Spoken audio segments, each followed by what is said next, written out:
नमस्ते मित्रों, क्या आप जानते हैं कि आपकी रसोई में रखा एक छोटा सा गुड़ का टुकड़ा आपके प्रारब्ध को बदलने की शक्ति रखता है। सनातन परंपरा में गौ माता की सेवा को सर्वोपरि माना गया है और जब इस सेवा में गुड़ का समावेश होता है तो यह केवल एक आहार नहीं बल्कि एक दिव्य औषधि और आध्यात्मिक उपचार बन जाता है। आज हम जानेंगे कि गौ माता को गुड़ खिलाने के वे 5 रहस्य जो आपके जीवन में खुशहाली का द्वार खोल सकते हैं। शास्त्रों में उद्घोष किया गया है कि गौ के रोम रोम में देवताओं का वास है।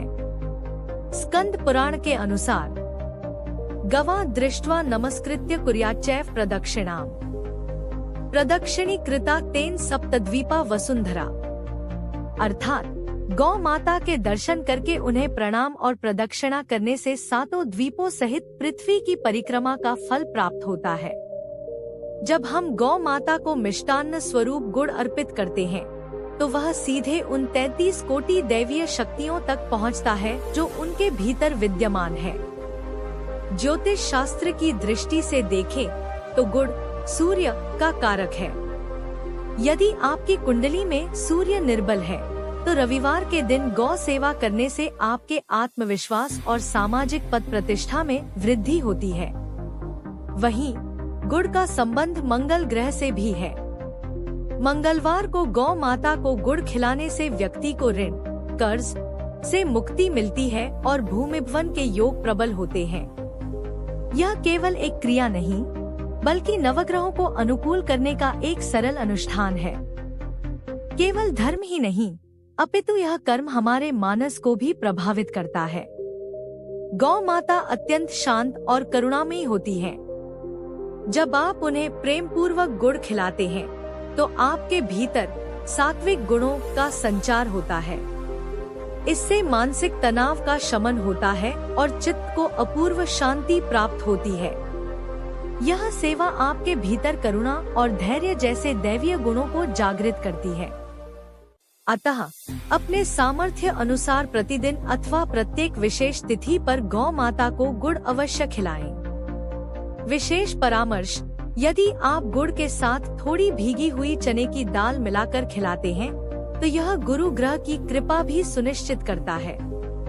आशा है कि यह जानकारी आपके जीवन में प्रकाश लाएगी। यदि आपको यह विषय सार्थक लगा हो तो टिप्पणी बॉक्स में जय गौ माता अवश्य लिखें और इस ज्ञान को अपनों के साथ साझा करें। एक समय की बात है, एक छोटे से नगर में रामशरण नाम का एक व्यक्ति रहता था। वह अत्यंत परिश्रमी था, लेकिन उसके जीवन में संघर्ष खत्म होने का नाम नहीं ले रहे थे। व्यापार में हानि, परिवार में कलह और मानसिक अशांति ने उसे घेर रखा था। एक दिन वह हताश होकर एक सिद्ध संत के पास गया। संत ने उसकी व्यथा सुनी और मुस्कुराते हुए कहा, पुत्र, तेरे घर के पास ही एक बूढ़ी गौ माता रहती है जिसे लोग अनुपयोगी समझकर छोड़ चुके हैं।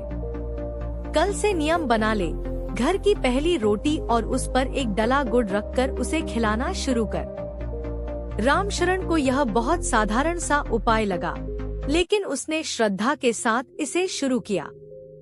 वह प्रतिदिन सुबह उठकर स्नान करता और सबसे पहले गौ माता के पास जाकर बड़े प्रेम से उन्हें गुड़ खिलाता।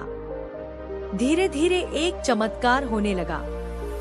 पहला बदलाव, जो गौ माता पहले उसे देखकर डरती थी, अब वह उसे देखते ही स्नेह से रंभाने लगी। दूसरा बदलाव, रामशरण के भीतर का क्रोध शांत होने लगा। उसे रात में गहरी नींद आने लगी। तीसरा बदलाव, उसके व्यापार में अटके हुए मार्ग स्वतः खुलने लगे।